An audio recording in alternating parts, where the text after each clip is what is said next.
कारण से हनुमान जी प्रकट। हनुमान जी का प्रकट होने का पहला कारण क्या है? 10 रुद्रों को रावण ने प्रसन्न कर दिया, पर 11वें रुद्र को प्रसन्न नहीं किया, तो उसने बदला लेने का विचार किया। और जब राम जी का अवतार हुआ तो शंकर जी को जाना था, तो 11वें रुद्र के तेज से वही 11वां रुद्र अंजनी नंदन हनुमान बन करके प्रकट भये हैं। अब दूसरा कारण सुनिए। दूसरा कारण है भगवान विष्णु को नारद जी का श्राप। रामचरितमानस में श्राप दिए नारद जी विश्वमोहिनी के चक्कर में। अच्छा, स्त्री के चक्कर में ही श्राप दिए नारद। काम को जीत लिया, भगवान शंकर को बताया नारद जी ने, हमने काम को जीत लिया। शंकर जी बोले हमें बताया सो बताया, दूसरे को नहीं बताना। नारद जी को लगा ये हमसे जलते हैं। भगवान शंकर ने रोका, नहीं माने। विष्णु जी को बताया, तुम्हें पता है हमने काम को जीत लिया। तो भगवान विष्णु तो राम कथा सुनने बैठे थे, नारद जी ने काम कथा सुना दी। नारद जी को अभिमान आ गया। भगवान विष्णु ने विश्व मोहिनी की रचना की, शादी हुई नहीं। अब बताओ, नारद जी को भी शादी का भूत सवार हुआ। भगवान विष्णु भगवान ने विश्व मोहिनी की लीला की और सुंदर राजकुमार के साथ, भगवान श्री हरि के साथ ही विश्व मोहिनी रूपी जो माया रूपी बनी थी, शादी हो गई। नारद जी को बड़ा दुख हुआ, हमको वानराकृति दे दी, बंदर मुख दे दिया। तो नारद जी ने भगवान विष्णु को श्राप दिया कि जैसे आपने हमारी हंसी करवाई, वानराकृति देकर वानर का मुख देकर, हम तुम्हें श्राप देते हैं, तुम्हारी मदद भी तुम्हारी पत्नी के हरण के बाद वानर ही करेंगे। दूसरा कारण है करी है कि सहाय तुम्हारी। भगवान शंकर ने विचार किया कि नारद जी का श्राप है, सब लोग कुछ ना कुछ बनेंगे, पर सहायता तो वानर ही करेंगे। और राम जी, रघुनाथ जी जब नर बन करके, नारायण भगवान राम बन करके जाएंगे, तब भगवान शंकर ने विचार किया हम भी वानर बन करके जाएंगे। तीसरा कारण है वानर राज केसरी को ऋषियों का आशीर्वाद। वानर राज केसरी जी महात्माओं के पास गए, महाराज हमारे कोई संतान नहीं हो रही है, उपाय बतलाओ।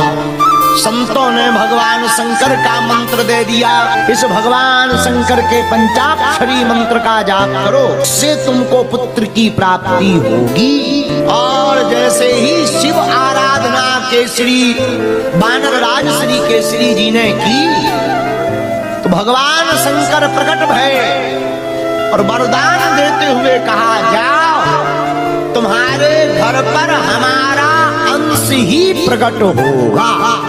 उस वरदान के कारण भगवान शंकर वानर बने। अब चौथा कारण सुन लीजिए। यह माता अंजनी पूर्व जन्म में बड़ी सुंदरी थी, बड़ी दिव्य लगती थी, पर बड़ी चंचल थी। चंचल स्वभाव के कारण एक दिन ऋषियों का अपराध हो गया, बर्तन आदि गिर गए और ऋषियों के अपराध को बिना ऋषियों से क्षमा मांगे चलने लगी।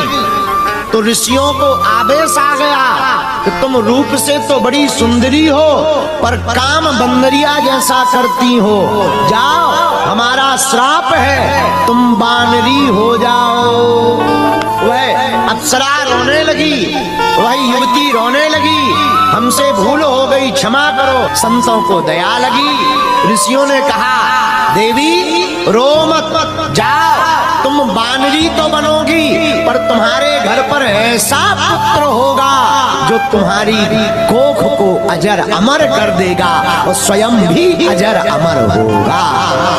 यह ऋषियों का वरदान पाकर के, श्राप और वरदान पाकर के दूसरे जन्म में वह अंजनी माता अंजना बनी। जन्म हुआ, वानर राज से केसरी से विवाह हुआ और इनके ही घर पर हमारे सरकार प्रकट भई। प्रकट कैसे भय? श्रृंगी ऋषि ने यज्ञ किया, वशिष्ठ जी ने बुलाया। कहाँ? अयोध्या में। जब दशरथ जी को कोई संतान नहीं थी तो यज्ञ के लिए बुलाया। तो हनुमान जी प्रकट कैसे भय? जब वहां यज्ञ हुई अयोध्या में, राम जी के प्रकट होने के लिए दशरथ जी ने की, तो अग्नि देव चरु प्रसाद खीर लेकर प्रकट भय। महाराज दशरथ ने उस खीर के पात्र को, आधा खीर कौशल्या माता को दे दिया, आधे में से आधे दो भाग किए। एक भाग कैकेयी को दिया।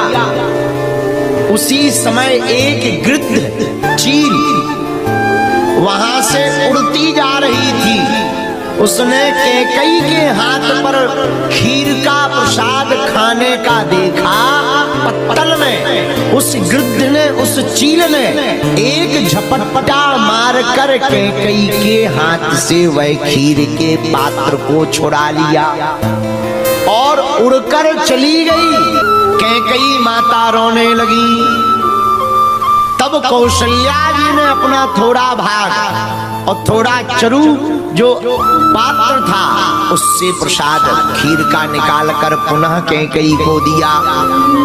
वह गिद्ध चील वो खीर का पात्र लेकर खाने के लिए अयोध्या से दौड़ी दौड़ी त्रिकूट पर्वत, वेंकटाचल पर्वत तक पहुंच गई, जहां अंजनी माता तपस्या कर रही थी पुत्र प्राप्ति के लिए, सूर्य भगवान को अर्घ्य दे रही थी। तब तक पवन का झोंका लगा, उस चील के हाथों से वह पात्र छूट गया, माता अंजनी के हाथों में आ गया।